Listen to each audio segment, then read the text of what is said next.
बिस्मिल्लाहिर्रहमानिर्रहीम अस्सलाम वालेकुम वरहमतुल्लाहि वबरकातुहू। जिस तलबा खैरियत से होंगे, क्लास 10 फंडर बोर्ड में जो एक अहम सवाल है वो है दरख्वास्त नवीसी का। उसके बहुत से सैंपल मैं अपलोड कर रही हूँ, आप इससे फ़ायदा उठाइए।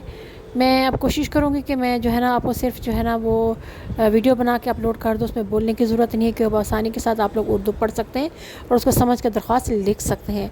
इसके साथ साथ बाकी क्लास 10 के जो ग्रामर के वीडियोज़ हैं उसका मैं लिंक जो है वो पूरी प्लेलिस्ट का जो है वो मैं डिस्क्रिप्शन में अपलोड कर दूँगी। आप वहाँ से जाकर आसानी के साथ देख सकते हैं।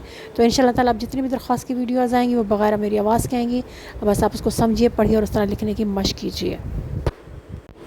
अगर काम अच्छा लगे तो उसको लाइक भी कीजिए, कमेंट भी कीजिए और शेयर और सब्सक्राइब कीजिए।